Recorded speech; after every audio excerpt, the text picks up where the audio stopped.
Story 1. I wasn't the kind of person who paid attention to old stories or omens. Still ain't, really.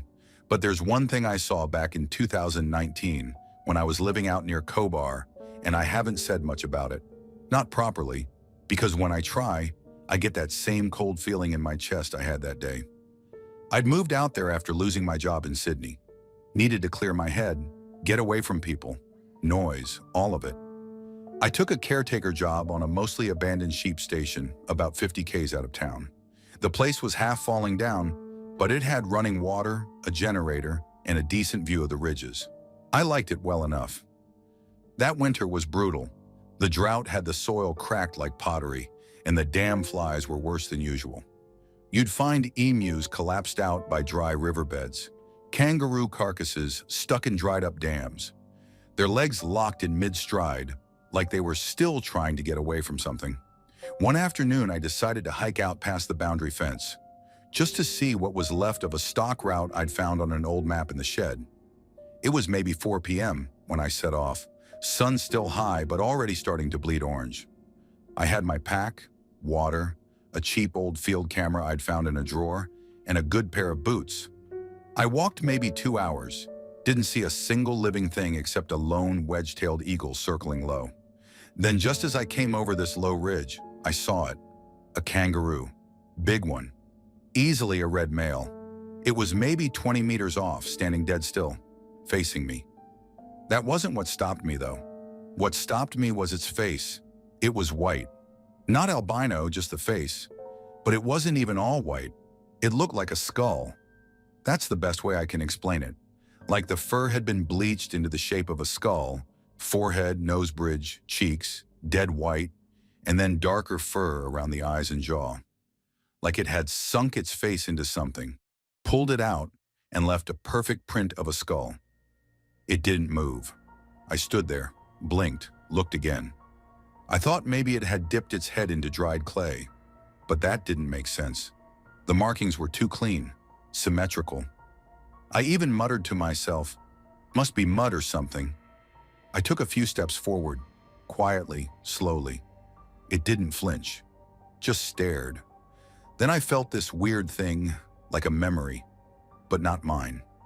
I saw it, in my head, face down in deep mud, kicking, dying slow. I swear to God I could hear the sound of the suction pulling at its chest as it struggled. Not a vision exactly, more like a thought dropped into my brain that didn't belong to me. I shook it off, told myself I was just tired, snapped a photo, though I never found it on the camera later, and took another step forward. That's when it dropped onto all fours. I've never seen a kangaroo do that, not like that. They don't go on all fours like dogs, but this one did. Shoulders dipped, head low, that skull-marked face now tilted toward me like it was sniffing the air. I froze. Then it let out this noise, like a low gurgle, deep and wet, like someone choking. I backed up slowly at first. Then it took a step toward me. Not a hop, a step. Front paws pressing into the dirt like hands. It wasn't moving right. The hind legs bent wrong, like it had forgotten how to use them properly. "Oi!" I shouted. I didn't know why. Maybe I thought I could scare it off. It didn't flinch. Then it stood upright again, and I saw its eyes. They weren't black like a normal kangaroo. They were glazed, gray, milky, but not blind. I knew it could see me, felt it. That was when I turned and ran. Not smart, I know, but every instinct I had screamed to move. I didn't look back until I hit the ridge again, legs burning, heart trying to punch through my ribs. When I stopped and looked, it was gone. The whole clearing below was empty. I didn't stop moving until I got back to the homestead. Locked the door behind me even though I was alone for 50 kilometers in any direction. Sat there with a torch in one hand and the camera in the other until the sun came up. Next day I checked the photos. Every picture came out fine except that one. Just a blur of brown and red. No shape, no kangaroo. Like the camera refused to acknowledge what I'd seen. I didn't tell anyone for a few days. Then I brought it up at the pub one night in town. Just said I'd seen a roo with a white face. Not even the creepy stuff, just that. Whole room went quiet. One old guy said, "You sure about that, mate?" And I nodded. Another guy stood up, muttered something about white face bringing dust and death, then walked out. Bartender pulled me aside after and said, "Best not to talk about things you don't understand out here. People get twitchy, especially these days." That's when I learned about the old stories. Not even Dreamtime ones, really. More like warnings. They said sometimes spirits showed up as animals, messengers, omens. The white-faced kangaroo meant suffering, drought, sometimes death. The part that rattled me most? They said if you see it and it sees you, something changes. Something gets taken. I laughed it off then. Tried to, anyway. But I haven't seen another animal in that area since. No roos, no birds. Even the flies backed off. It's like the land just stopped breathing after that. I left 2 weeks later, packed up and moved inland, near Dubbo. Haven't been back. Haven't talked about it again until now. Story 2, I've lived my whole life in Blanding, Utah. Small, tight-knit, lots of desert, lots of rock. My family owns a little auto shop off Highway 191. Nothing fancy, but it pays the bills. I've done every kind of outdoor thing you can do out here. Climbing, hiking, hunting. You learn to respect the land. You also learn the desert keeps its secrets. This happened last spring. I was hiking solo out near Cedar Mesa, in that open stretch between Mule Canyon and the Comb Ridge. If you've been out there, you know it's quiet. Too quiet sometimes. Just sagebrush, wind, and those huge slabs of red sandstone. The kind of place where you can hear your own heartbeat if you stop walking. I left early in the morning, planned to do an 8-mile loop and be back before dark. Around late afternoon, I was on my way back. The sun was low, that golden hour light stretching shadows, and I remember thinking how weird the silence felt. Like even the bugs and birds had shut up. Then I saw them. 2 coyotes on the next ridge over, maybe 100 yards away. Nothing unusual at first. They were trotting along like coyotes do, looking for scraps or whatever. I slowed down and just watched.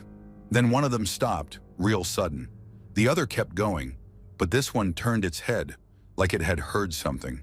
I stood still, barely breathing, and then it stood up.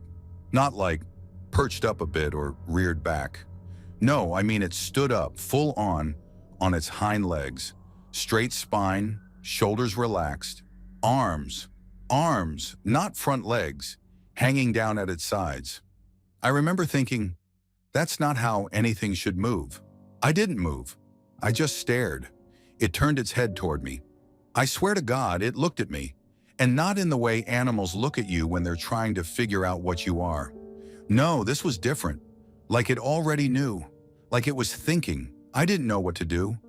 My body went cold. It was too far to see a face clearly, but I could tell it wasn't shaped right anymore. The head was still like a coyote, but the posture, Jesus, it moved like a man. Not stiff, not clumsy, smooth, casual, like someone taking a stroll after dinner. It walked down the far side of the ridge and disappeared behind the rocks.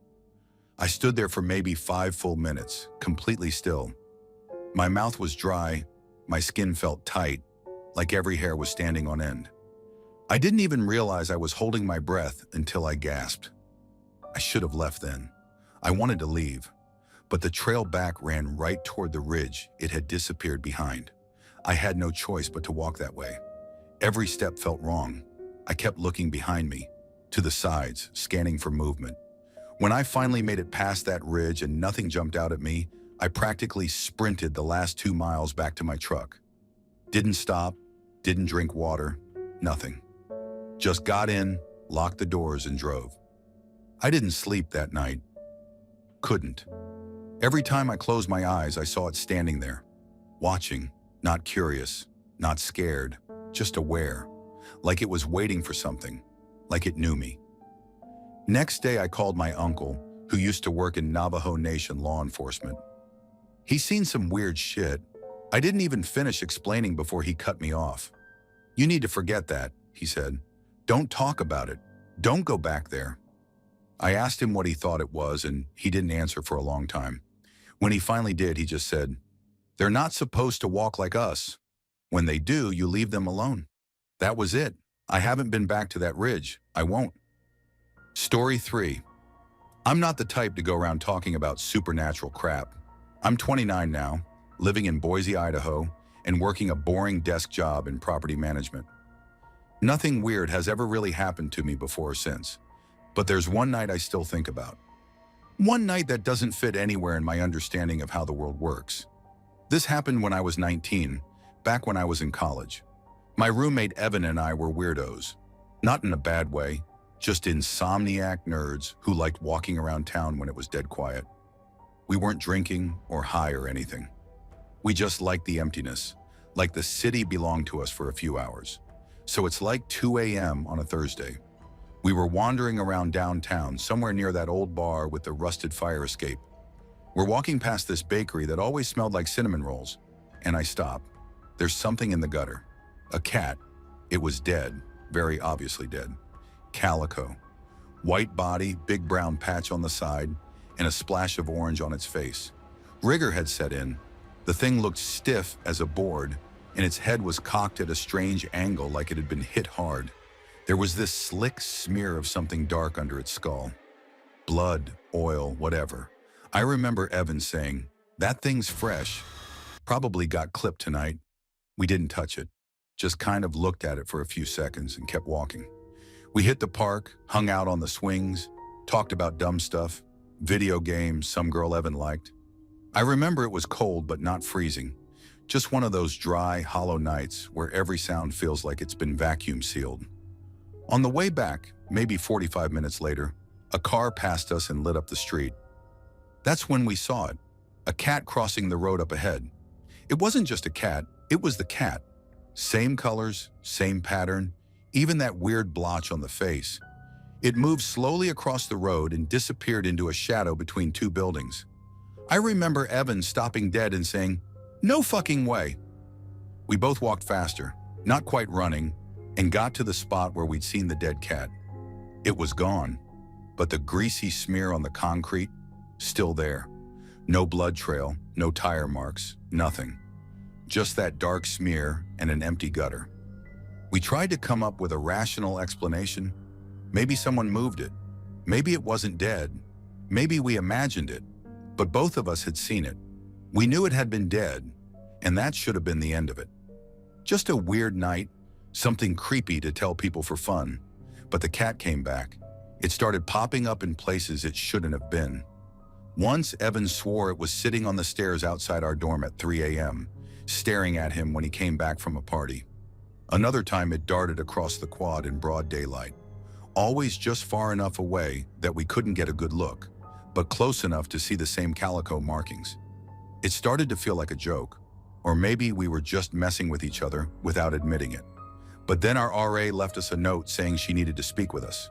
We thought we were in trouble for the noise or something, but when we got to her door, she didn't even say hello. Just walked with us to our room. She opened the door, looked around for 2 seconds, then said, "Oh wow, there's no way you're keeping a cat in here." "Sorry." We stared at her, confused. "What cat?" Evan asked. "One of the grounds guys said they saw a white cat with orange and brown spots in your window last night." I felt my stomach drop. I looked at Evan. He looked at me. "We don't have a cat," I said. She narrowed her eyes like she didn't believe us, but eventually just nodded and left. We tried laughing it off again. Maybe someone had a similar cat. Maybe the groundskeeper was drunk. But deep down, we were both starting to feel it. The cat wasn't a cat, not anymore. Then came the last night. It was about 3 weeks after the first sighting. Evan had gone home for the weekend, so I was alone in the dorm. I stayed up watching YouTube videos and finally tried to crash around 3 a.m. I was just drifting off when I heard a sound. A soft thump, like something landing lightly on the floor. I opened my eyes and there it was. The cat, sitting on the corner of my desk. It wasn't solid. That's the part that still haunts me. It was there, but not completely. The edges of it shimmered like heat waves rising off pavement. I could see the wood grain of the desk right through its fur, but I could also see the orange patch on its face, the brown spot on the side. It stared at me, not like a regular cat, not curious or playful, just still, dead still. Its mouth opened. It didn't meow. It made this guttural, wet noise like air being sucked through mud, like something trying to breathe through a hole in the ground. I couldn't move. I don't know how long it lasted. A second? A minute? Then it jumped down and vanished. No scamper, no sound. Just gone. I didn't sleep the rest of the night. I didn't tell Evan right away. I didn't tell anyone. Because how the hell do you explain that? Story 4. It's been 4 years since I lived with Jess in that little house just outside Monroe, Michigan. I still drive past it sometimes when I visit my brother. It's rented out now. Some family with kids, I think. They don't know what happened in there. Hell, I barely understand it myself. Jess and I had been together for 3 years when we moved in. Nothing fancy. 2 bedrooms, low ceilings, and a creaky porch that leaned a little too much to one side. But the backyard was big, and that's what mattered to her because of Duke, her boxer, big guy, sweet but protective. Even as he got sicker, he followed her from room to room like a shadow. Cancer took him in the end. Jess stayed with him until the vet finished the injection. She didn't say a word on the drive home. The first night after we put Duke down, she left his leash on the doorknob. I didn't say anything. It stayed there for days. 3 nights later, I had the dream. I don't usually remember mine, but this one stuck.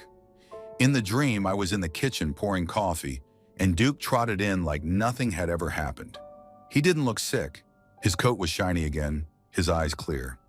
He glanced up at me, then walked straight through the archway into the living room. I remember yelling, "Jess, did you see that?" She didn't answer.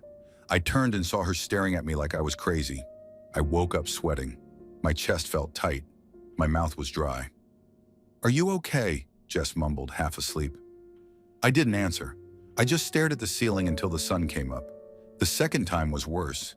It was maybe 4 days after that dream. We'd gone to bed around midnight. Jess had a shift early, so she was out cold almost immediately. I laid there longer, scrolling through my phone, trying to keep my mind off the dream. I must have dozed off at some point, because what happened next? I don't think I was fully awake when it started. You ever have a sleep so deep you forget where you are? It was like that, but I wasn't dreaming this time. I felt it. Something heavy landed on the bed. Not a bump or a thud. I mean like a living weight. The kind that shifts and breathes. The mattress dipped under it. I couldn't move at first, not out of fear. I was paralyzed, like my brain hadn't caught up to my body yet. And then, it walked up my legs. I felt the pads of its feet pressing into my thighs one at a time. Slow, deliberate. I thought maybe I was dreaming again, but then the weight settled on my chest. It was warm. I could feel the pressure in my ribs, like something solid had just laid across me. Not a blanket, not a hallucination. Real weight. I tried to open my eyes, but they felt glued shut. I don't know how long I struggled. My heart was pounding, ears ringing. I kept thinking, it's just a dream. Just a dream. Wake up, wake up. When I finally managed to rip my eyes open, the room was pitch black, except for the window where the streetlight cast a faint glow across the bed. That's when I saw it. A silhouette, dog-shaped, sitting right on top of me, motionless. I couldn't breathe. I could feel its chest rising and falling against mine, the warmth of its breath on my neck. It was staring straight at me.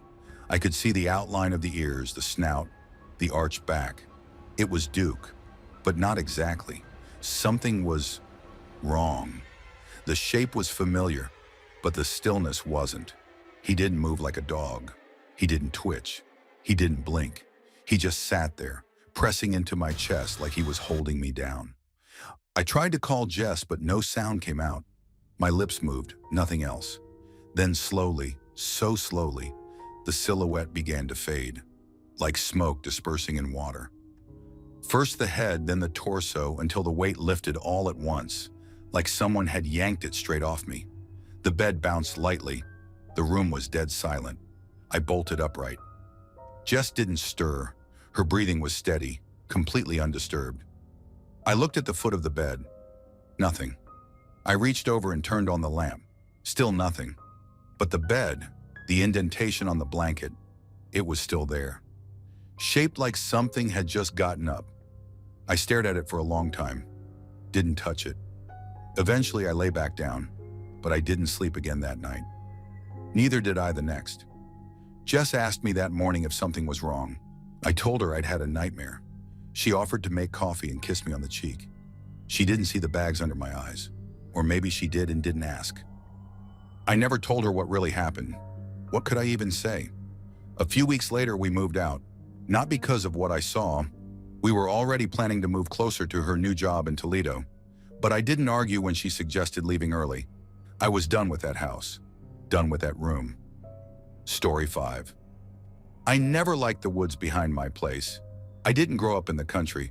I was born in Jersey and moved to New Hampshire for work, a dispatch job in Claremont that had me clocking out at 1 a.m. most nights. My apartment was cheap and tucked into a thick cluster of trees off a dirt road that felt like it was carved into the middle of nowhere. The landlord said deer would wander through now and then, but I never saw any. Just heard twigs snapping and branches moving at night while I tried to sleep. At first, I thought it was animals. Then I started seeing things. I'd be walking up to my front door after work and feel something watching me from the woods. Not the normal, there's wildlife around kind of watching. This felt deliberate, human almost, but wrong. I'd glance over my shoulder and see tall, thin silhouettes standing between the trees. I remember once dropping my keys because my hands were shaking so badly, and when I looked back up, one of those shapes was closer, just standing there still.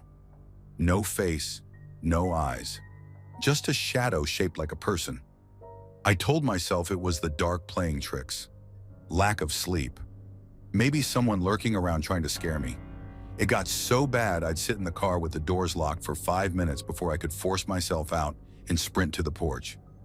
I didn't tell anyone. Felt stupid. Then came that night. The night I still can't explain, and I don't try to anymore. It was late October, chilly but not yet snowing. Around 1:20 a.m., I was driving back home, following the same winding road that cut through the forest. No streetlights, just my headlights carving a tunnel through pitch black. I came up to this sharp bend I always hated. The trees crowd the edge so tight it's like they're leaning in to swallow the road. As I slowed for the curve, my headlights swept across the trees, and that's when I saw it. There, standing just inside the tree line, was a stag. But not just any stag. This thing was enormous, taller than any deer I'd ever seen. Its antlers thick and wide like a crown. And it was silver. Not white, not gray. Silver like molten metal catching moonlight. And it shimmered faintly like a reflection on water. Every hair on my body stood up. Not from fear exactly, but something deeper. Like I was in the presence of something ancient. It didn't move, just stared down at me with these eyes that weren't quite animal eyes. I swear to God they were intelligent, not curious, not aggressive, just knowing. Like it saw me and everything that had been following me. I stopped the car right in the middle of the road. My hands were locked on the wheel. I didn't breathe. And the weirdest thing, the second I saw that stag, everything else, the fear, the panic, that horrible feeling of being watched, it vanished, gone, like someone cut a string. I felt calm in a way I hadn't in weeks. I blinked. That's it, just blinked, like anyone would. When I opened my eyes, it was gone. Not like it ran off, it was just gone. No sound, no movement, like it had never been there. I left the car idling, got out, and stood at the edge of the woods where I'd seen it. There wasn't a single footprint. The leaves weren't even disturbed. And the woods felt clean, like they'd been scrubbed of whatever darkness had been living in them. I don't know how long I stood there before I finally walked to my door without looking back once. I slept that night without waking up. For the first time in a long time, there was no scratching at my window, no shapes between the trees. After that, the shadow people were gone. I never saw them again. I've tried to rationalize it. Maybe I hallucinated the stag. Maybe my brain needed a way to protect itself, and that was it. But I know what I saw. That thing was real, and it wasn't normal. It felt old, powerful, not a ghost, not a hallucination, something else. A few weeks later, I brought it up to this older guy at a local bait shop when we were talking about weird wildlife. I didn't go into details, just mentioned seeing something big and silver. He got real quiet. Then told me a story his grandfather used to tell about a forest guardian, something that showed up when people were being haunted. Said it came once, then never again. You saw him? The guy asked, dead serious. Then you're lucky. Whatever was following you, it's gone now. I moved out the next month, not because I was scared, because I felt like whatever debt I owed to that place was paid. Like I'd been spared something I wasn't supposed to survive. Sometimes I still get the urge to drive back there, just to see. Story 6. I live in Zanesville, Ohio. Grew up here. Not a whole lot happens, and maybe that's why what I'm about to tell you still messes with my head. I don't share it much. People always give you that look like you've either lost your mind or you're making stuff up.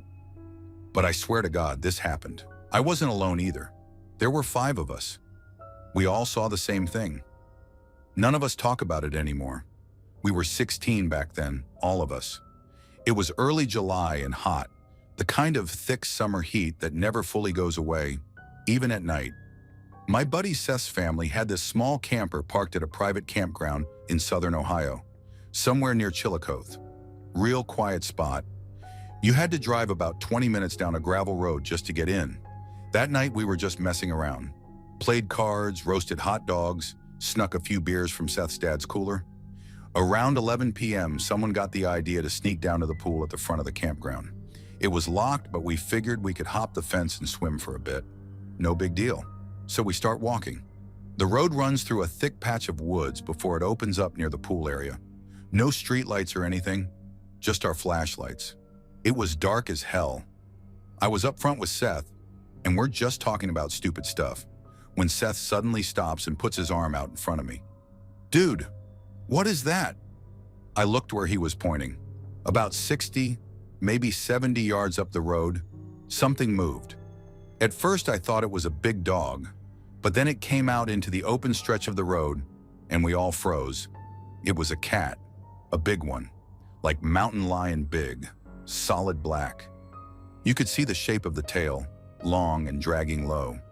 Its head was down, shoulders hunched like it was stalking something. It didn't look like it saw us. No way, I whispered. That's a panther or something. There's no panthers in Ohio, Jared said from behind us. We just stood there, flashlights off, watching it. It padded halfway across the road, and then it stood up. Not like stood on its back legs to swipe at something like a bear. It stood up straight, full-on upright. I swear on my life, it rose like a human would. The front legs became arms, kind of long and too thin for something that size. Its body stretched out and straightened, and it just walked. Smooth, effortless. It didn't run or lurch or act injured. It just walked into the woods, upright, arms at its sides. Nobody said anything for a few seconds. I think we were all waiting for someone to laugh, to say we'd imagined it, but nobody did. What the fuck was that? Kyle finally said. His voice cracked a little. I don't know, Seth stammered. You all saw that, right? Yeah, Jared said. It walked. That cat walked into the woods like a dude. We all just stood there. Part of me wanted to turn around and get the hell out of there. But we were 16 and stupid and scared just enough to think we were brave. So instead of leaving, we did the dumbest thing we could have done. We went toward it. We moved slowly, all flashlights on now, lighting up the spot where it crossed. You could still see the prints where the dust had been disturbed on the road. Don't go in the woods, I told them. We can check here, but we're not going in. No one argued. We stood near the edge of the tree line, shining the beams between the trunks, trying to see anything. A shape, a shadow, anything that didn't belong. But there was nothing, just silence and the occasional chirp of a bug. That's when the smell hit. It was sharp and rotting, like dead meat left in a hot car. It came out of nowhere, and it was strong. Kyle gagged and turned away, covering his nose. Jesus, what is that? We backed off immediately. The stench didn't follow. It just lingered near the edge of the woods like something had died deep in there. I think we should go, I said. Everyone agreed real fast. We didn't run, but we walked fast, real fast. The entire time I kept looking over my shoulder. Nothing followed us. No noise, no movement. We never made it to the pool. When we got back to the camper, no one spoke for a while. Just sat there in that weird silence where everyone's processing the same thing, but doesn't want to be the first to admit it happened. "What did we see?" Seth finally asked. "Like, what the hell was that thing?" Jared didn't answer. No one did. I think we were all trying to make sense of it, but there's no making sense of something like that. Over the next few days, we told a few people, mostly older family members. Seth told his uncle, who was a hunter. The guy just shrugged and said maybe it was a bear with mange. But bears don't move like that, and they don't stand up and walk into the woods like a person. We stopped bringing it up after a while. It was easier not to talk about it. A couple of the guys started saying maybe it was just dark, maybe our eyes played tricks on us. But that's bullshit. I know what I saw. We all saw it. Seth's family still owns the camper, but I haven't gone back to that campground since. Even now, nearly 10 years later, I still get a cold feeling thinking about it. That thing, whatever it wasn't supposed to be here. It looked like it belonged in some nightmare or folktale, not in Ohio woods. I've tried searching online. Black panthers walking upright, Appalachian folklore, shapeshifters. There's stories out there, but nothing that really matches. Nothing that feels exactly right, except maybe one. One article mentioned something called a skinwalker, some Navajo legend, a witch that can transform into animals. People say they mimic animals to lure you in. Sometimes they stand up when they think no one's watching. I don't know if that's what it was. I'm not native, and I don't want to step on stuff I don't understand. All I know is what I saw. Story 7. It was a Wednesday, early January, and the roads were locked up with ice. We'd had over 8 inches of snow the night before, and everything was dead silent outside. I was staying at my girlfriend Dana's place, out in rural West Virginia. You could walk a mile in any direction and not hit a neighbor. Thick woods on every side. No traffic, no cell service. Just us, the house, and the cold. We were laying in her bed that morning, still wrapped in blankets. No work, no school. Her room faced the backyard, and she had these wide old windows that fogged up at the corners. I remember Dana was halfway asleep when I heard it. A voice, right outside the window. "Get down. They're gonna see you if you don't get down." It was clear. Male, whispering, but not to me, like he was scolding someone. I sat up immediately. Dana blinked at me, confused. "What?" I didn't answer. I turned and looked out the window. There was a man walking by, just casually walking past the house toward the garage. He was bundled in a heavy coat, and there were 3 dogs with him, medium-sized, black and gray, moving in a weird formation. They weren't barking or sniffing around, just sticking close to him like trained animals. I don't remember thinking clearly. I just moved, grabbed my handgun from the nightstand and went for the back door. Dana was behind me asking what was going on, but I didn't explain. I opened the door and stepped out fast, expecting to confront someone, but there was no one there. I looked around the yard, nothing but snow and trees and the absolute silence of a cold forest morning. But here's the thing. There were footprints, clear as day, human boots, and paw prints all over. They had passed right by the window and walked straight toward the garage. I followed them without even thinking. The prints led down the side of the house, out past the shed, and into the tree line. No hesitation, just a straight path, like they knew exactly where they were going. I followed them about 100 yards into the woods. That's when I noticed something that made me stop. The human footprints stopped, just ended, like he'd vanished mid-step.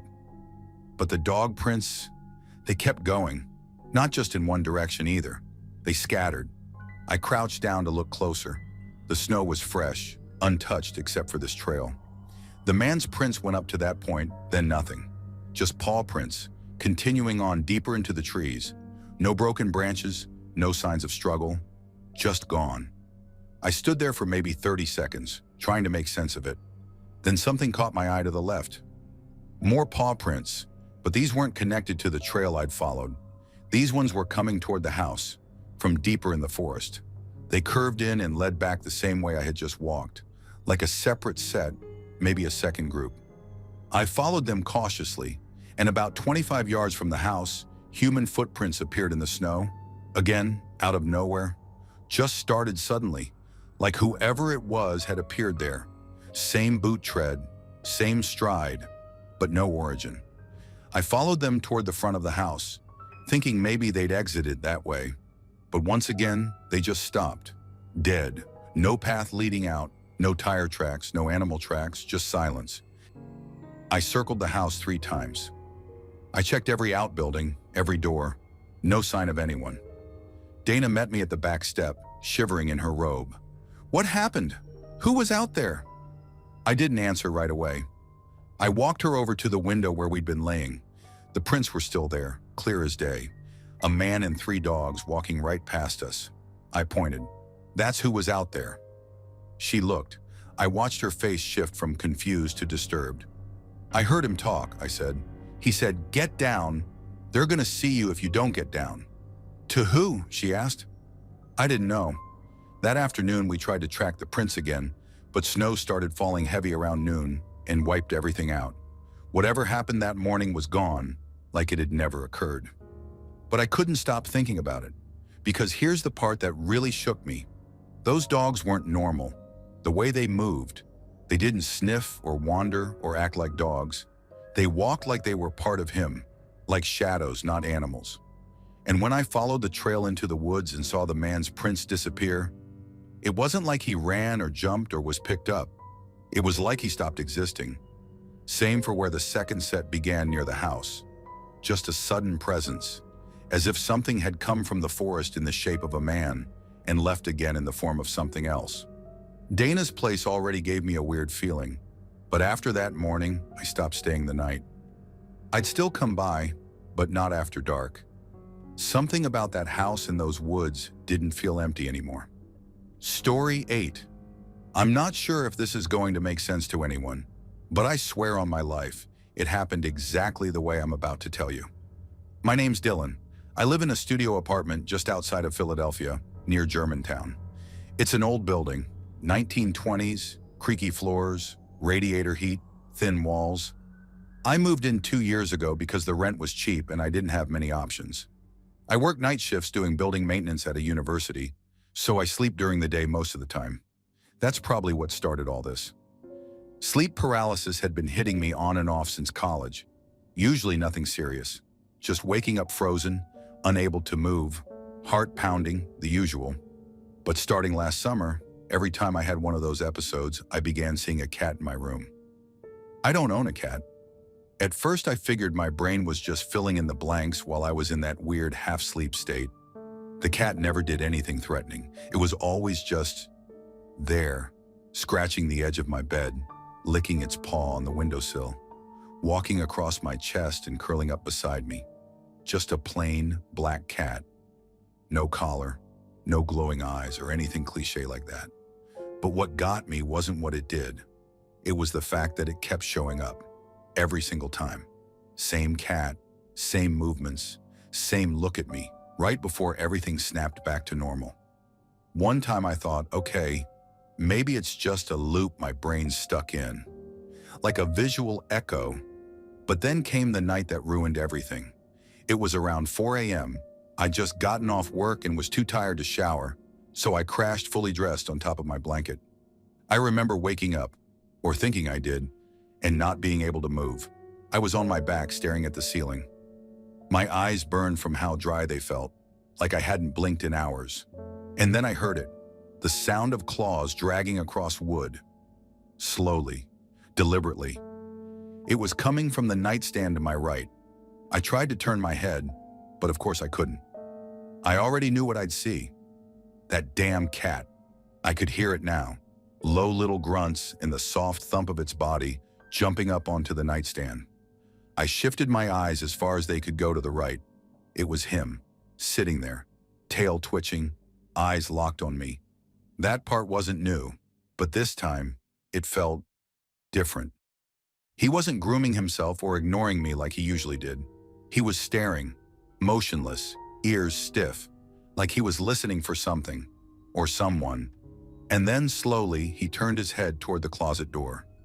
That door had been shut when I fell asleep. It was open now, not wide, just barely enough to notice the dark crack between the door and the frame. But I could see it, and the cat saw it too. He got up, arched his back, and hissed, quiet but sharp. His tail fluffed up and curled. I felt my body trying to jerk, trying to get up, but nothing worked. I couldn't even scream. My mouth was open, but no sound came out. I started to panic. My eyes were burning from not blinking, tears running sideways across my cheeks. My chest was locked like something heavy was sitting on it. The closet door creaked.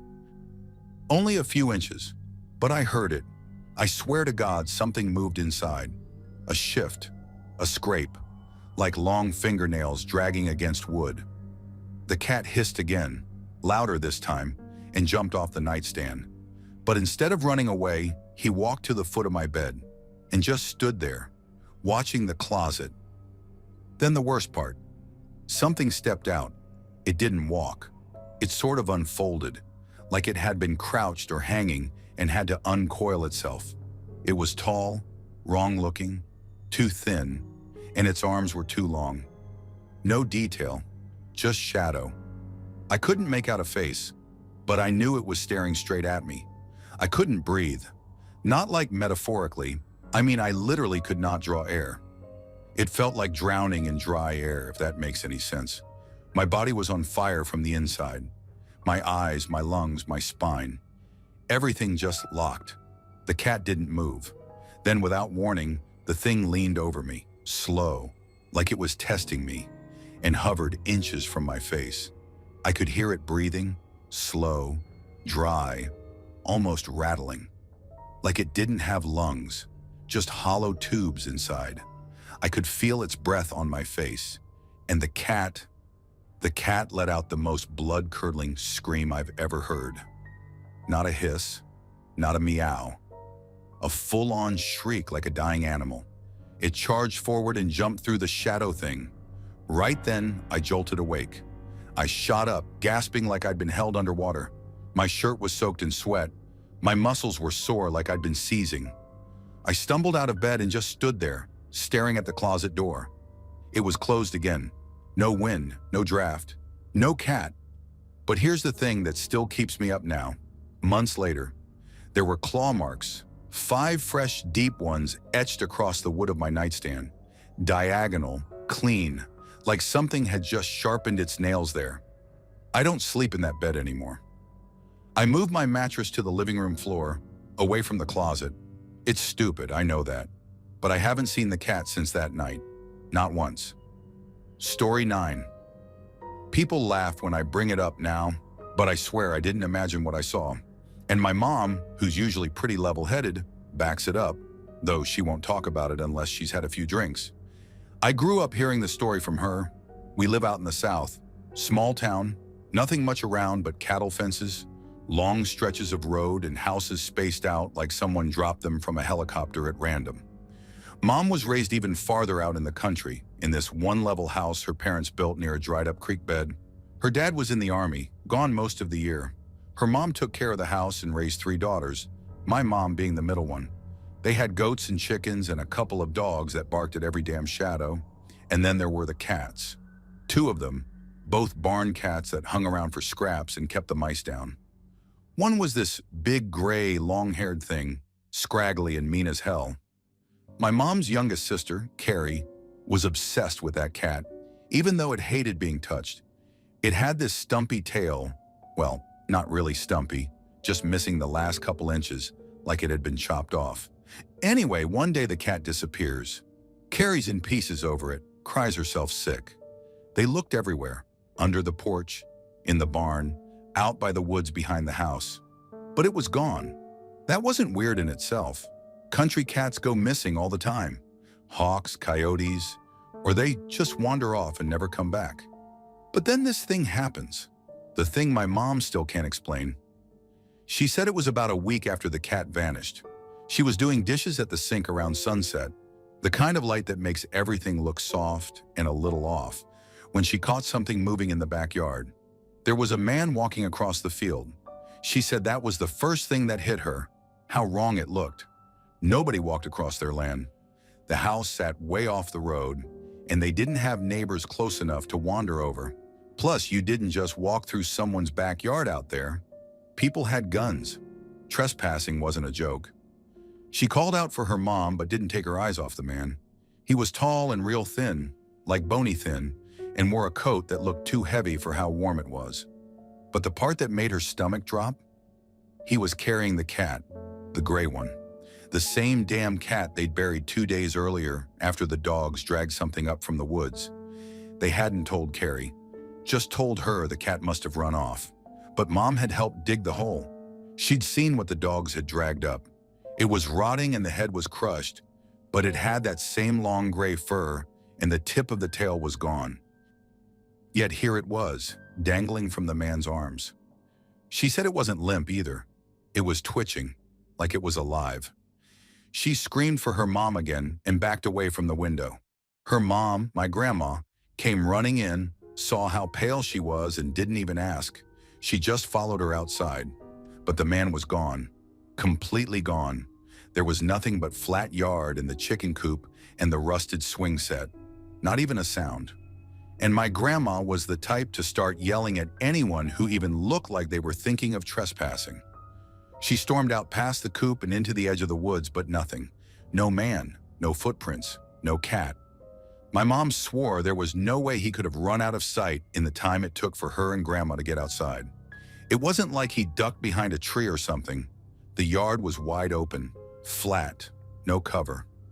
She told Grandma exactly what she saw. Grandma told her not to tell Carrie, and that was the end of the conversation. But my mom said she didn't sleep right for weeks after that. Anytime she looked out the window and saw a shadow move, her stomach would flip. She started locking her bedroom door, even though nobody else in the house ever did that. Years later, she told me this story like it was just something strange she remembered. But I could tell by the way her eyes went distant while she talked that it still bothered her. I used to think she might have dreamed it. Or maybe she saw some drifter walking by with a stray that looked like their cat. That's the kind of story people make up to cope with grief, right? But there's one detail that stuck with me. She said the man never looked at her, not once. He just walked, slow, like he was sleepwalking or floating almost. But the cat, that thing stared straight into her eyes, head twisted backward, mouth open but not making a sound. Just dead eyes locked on hers until the man passed out of view. I've heard all sorts of folklore since then, stories about spirits taking the form of animals or ghosts returning with something unfinished. I don't know what that was. I really don't. But I believe she saw something that wasn't supposed to be there. And the weirdest part? Years later, when my mom was packing up her childhood home before it got sold, she let Carrie go through some old boxes in the attic. In one of them was a picture she didn't remember taking. An old Polaroid, faded but clear enough. It was the backyard, taken from the kitchen window. And in the middle of the yard, just barely visible in the grainy light, was a figure. Long coat, tall, thin, and in his arms, something gray and furry, with a missing tip of the tail. Mom burned the photo. I asked her why, and she just said, "I already buried that cat once. I'm not doing it again." I don't think Carrie ever knew the truth. Story 10. I live just outside Helena, Montana, out where the cell service dies and the pine trees eat the sky. It's quiet mostly, darker than you'd expect after 9 p.m. The kind of dark that presses against your windshield and makes your headlights look weak. I work construction. Long hours, long drives. I was coming home late one Tuesday night, early fall, just cold enough for your breath to fog up the inside of the windows if the heater wasn't blasting. The job site had been a few towns over, so I was about an hour from home when it happened. I was on Highway 279, that stretch between the lake and the cattle ranches, where you don't see houses for miles. It wasn't storming, no rain, just still. Dead still. Not even wind moving the grass. I was doing maybe 60. The road was empty except for one car ahead of me, maybe 100 feet or so. Not close. We were just two headlights cutting through the dark. Then it came out of nowhere. It looked like a fog at first, a tannish, almost yellow mist, but tight, like it had a shape. I don't even know how to describe this properly. It didn't float like mist and it didn't run like an animal. It bounced. Not like how a deer bounds, more like a puppet, like someone yanking it forward on a string. My stomach dropped the second I saw it. It shot across the road in front of the car ahead of me, and they slammed their brakes, hard. Their back ends swerved just a little before they straightened out. That's when I knew I wasn't hallucinating. It had a head, legs, I think. The only reason I even considered calling it deer-shaped was because it was about the right height. But the edges weren't solid. It looked half-made, like something trying to become a deer and not getting it right. And then it was gone. 1 second it was bouncing across the road. The next it had vanished into the trees. I slowed down, not stopped, but slow enough to pass where it had gone in. My high beams were up, and I leaned forward like that was going to help me see better. There was nothing there. No tracks in the dirt, no branches moving. The brush wasn't disturbed at all, just stillness. A kind of wrong stillness, like the woods were holding their breath. The car ahead of me didn't stop either. They tapped the brakes a couple more times, then kept going. I don't blame them. I kept driving too. But my mind was racing. I tried to explain it away. Maybe a trick of the light, an optical illusion, heat distortion. But it was cold out, and there was no fog, and we both saw it. That should have been the end of it, right? I wish it was. About a mile down the road, I passed a small pull-off, and I saw someone standing there. Just standing at the edge of the woods, alone. I caught a glimpse of them in my headlights, just a flash. But I swear to God, they weren't wearing any shoes. Their feet were bare, right there on the gravel. No flashlight, no car, no phone. Just standing there like they'd walked out of the forest. I didn't stop. I didn't even slow down. I just kept driving like the road behind me didn't exist. I didn't sleep much that night. I kept thinking about how that thing had moved, like it was being yanked across the road by something that didn't understand how a living thing is supposed to move. The next day, I brought it up to a guy at work. Clint. He's older. Real old school Montana. Grew up out here. I didn't even get halfway through the story before his face went stiff.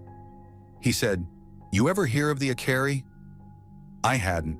He told me it's from native stories, kind of a spirit, kind of a disease bringer.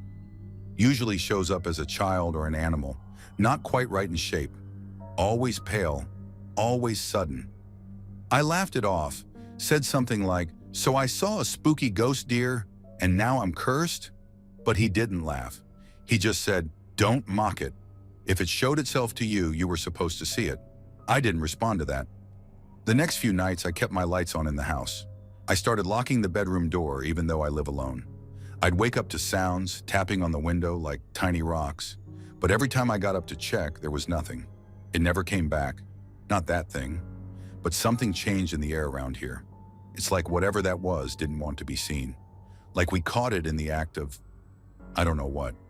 Crossing through, testing the boundary. I went back to that spot on the highway a week later in the daylight. There was a dent in the guardrail right where the other car had slammed the brakes. The gravel was still kicked up on the shoulder, but the woods were just woods, peaceful, deceptive. I didn't go in. I've driven that road dozens of times since. Never saw it again. Thanks for watching. Don't leave before leaving a like to this video. Also hit the subscribe button to support my work. And as always, have a horrific nightmare, my dear.